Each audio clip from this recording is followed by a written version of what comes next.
મોટા અગ્નિકાંડ બાદ હવે અમદાવાદ ફાયર વિભાગ પણ સતર્ક થયું છે। વાંચ ગામ સહિત ફટાકડા વિક્રેતાઓને ત્યાં ચેકિંગ હાથ ધરવામાં આવ્યું। અમદાવાદ ચીફ ફાયર ઓફિસરે કહ્યું, પૂરતી ફાયર સેફટી અને એનઓસી નહીં હોય તો કાર્યવાહી થશે। અલગ અલગ ગોડાઉન અને ફેક્ટરીઓમાં તપાસ કરવામાં આવી રહી છે।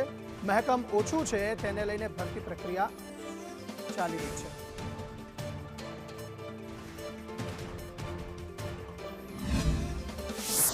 ડીસામાં ફટાકડાના ગોડાઉનમાં આગ લાગી અને અનેક નિર્દોષ લોકો છે તેના મોત થયા છે। અમદાવાદ શહેરને અડીને આવેલા વાંચ ગામમાં પણ ફટાકડાની અનેક ફેક્ટરીઓ છે તે ધમધમી રહી છે।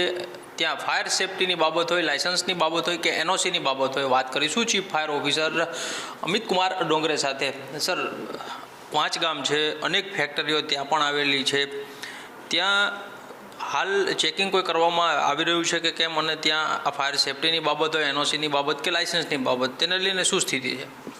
हाँ जी, कल जो इंसिडेंट हुआ है, फायर इंसिडेंट हुआ जो अपना फटाकड़े की स्टोरेज में, तो उसको ध्यान में रखते हुए प्रोएक्टिवली फायर की टीम हमारी 4 टीम है जो वांच गांव और फायर क्रेकर जो स्टोरेज करते हैं, सेल करते हैं, उनको प्राथमिक चेक करने के लिए अपनी टीम रवाना हुई है।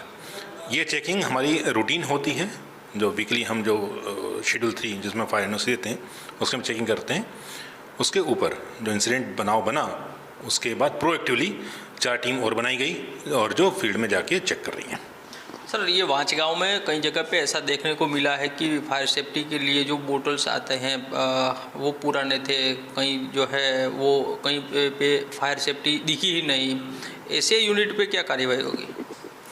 यदि ऐसे केसेस हमको मिलते हैं, हमारी टीम को मिलते हैं, तो श्योरली उनको फर्स्ट इमीडिएटली नोटिस दिया जाएगा और जो वहाँ पे जो कार्रवाई अभी चलेगी कि इमीडिएट उनको बंद किया जाएगा कि जो जब तक लोग फायर सेफ्टी के संसाधन को ठीक नहीं कर लेते तब तक कोई कार्रवाई नहीं करने देंगे। और उसका स्टोरेज और वहाँ के कल तकरीबन 2022 के आसपास फायर कॉल जो फायर एमसी फायर ब्रिगेड ने अटेंड किए हैं, कुछ अपने एरिया में थे, एमसी हद में थे और एमसी बाहर के हद के भी थे, तो 22 के आसपास फायर कॉल हमने अटेंड किया कि वहाँ पे इलेक्ट्रिक कनेक्शन नहीं होना चाहिए। फर्स्ट चीज़ है कि जहाँ से अपन फायर इंसिडेंट शुरू होता है कि बारूद वहाँ रहता है। दूसरा हम ये चेक करते हैं कि जो पटाखे की शॉप है उनको जो प्रीमाइसेस दिया गया है उनका जो जितना अमाउंट उनको रखना है विस्फोटक पदार्थ उतना ही रखें। तीसरा हम देखते हैं कि फायर फाइटिंग अरेंजमेंट, कि उनके पास वाटर की टंकी होना चाहिए, पानी के अरेंजमेंट होना चाहिए।